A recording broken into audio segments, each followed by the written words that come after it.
Wage inequality in South Africa from the 1880s to now.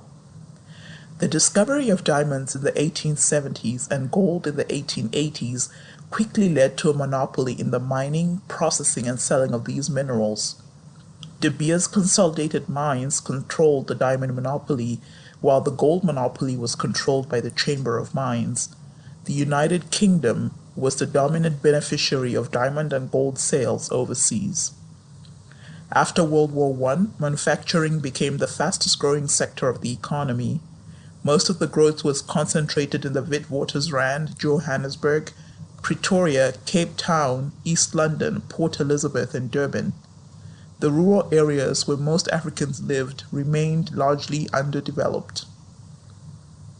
Skilled labor was imported from overseas, and wages were higher in order to attract more people to the region. The unskilled labor was sourced from the rural areas and was largely underpaid.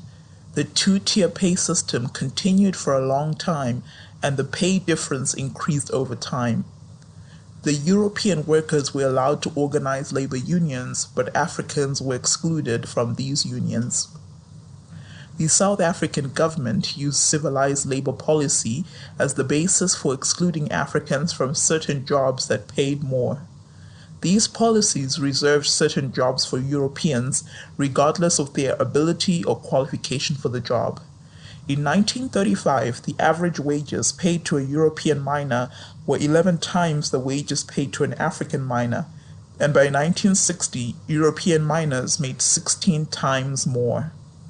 White South Africans became wealthy on the backs of black South Africans. As a result, the standard of living for white South Africans in the 1960s was amongst the highest in the world. Not surprisingly, poverty rates among black South Africans remained very high. Many black South Africans were forced to leave their homes to work on white-owned farms and industries. It is estimated that in 1954, the average family income of black South Africans was only 13% of what white workers made, and African farm workers specifically made about only 7% of the income earned by white families.